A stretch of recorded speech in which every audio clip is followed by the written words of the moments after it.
Remittance যোদ্ধাদেরকে নানান ভাবে বলা হয়েছে ওরা যেন টাকা পয়সা দেশে না পাঠায়। এই কথাগুলো তখন ছিল ঔষধের মতো।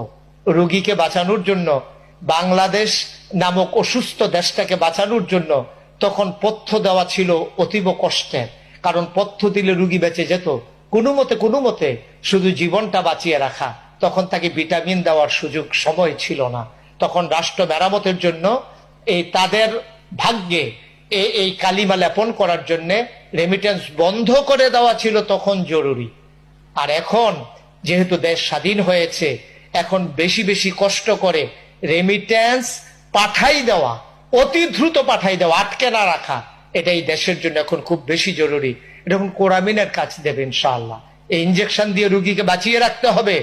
মৃত্যুর প্রাককালে শেষ ইনজেকশনটা দিয়ে যেমন করে রুগীকে বাঁচিয়ে রাখে, আজকে আমার বিদেশে যারা অবস্থান